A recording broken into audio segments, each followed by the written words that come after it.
Now to the southern province of Zhejiang, where the shocking case of a man beaten to death outside a primary school by angry parents has prompted a wave of online comments. The man was part of a group standing outside the school gates, claiming to be a book salesman. When the school authorities questioned the men, they refused to say anything else about what they were doing there. Parents of the school children were suspicious and confronted the men there. They were apparently paranoid that those men were kidnappers because less than 2 months ago, a child had been grabbed from the school and murdered. The confrontation escalated into a brawl, and one of the men ended up being beaten to death, while the remaining 4 were left badly hurt. 3 people are now under arrest. BON researcher Helen Hu has been gauging people's reactions to this story and joins us now from the newsroom. Helen, how have internet users been reacting to this story? Well, the comments online are very controversial.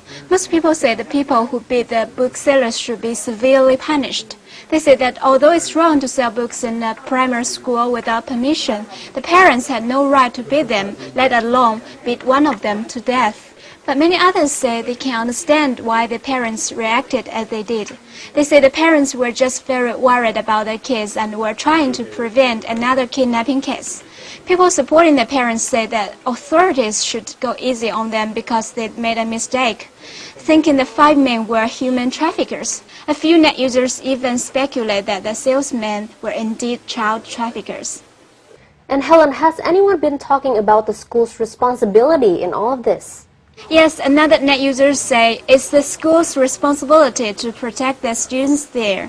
They say the school shouldn't have allowed the booksellers to go into the school and take students out of the gate, especially following the recent deadly kidnapping case there. That is BON's Helen Hu joining us from the newsroom. This was a major disturbance. It took apparently more than 100 police officers to get the situation under control. One of the 3 people currently being detained by police is in fact a parent of one of the school students as well. And these men who were attacked, the 5 salesmen, had traveled from another nearby city to Yunnan to actually carry out a lecture at the school. So I guess there was some mix-up and obviously things weren't clear, but really it was a tragic situation. It's very tragic, and I think a lot of people are just jumping to a conclusion and they didn't know if these men were actually guilty or not. Vigilante justice without, in fact, knowing all the facts. Yeah, unfortunate.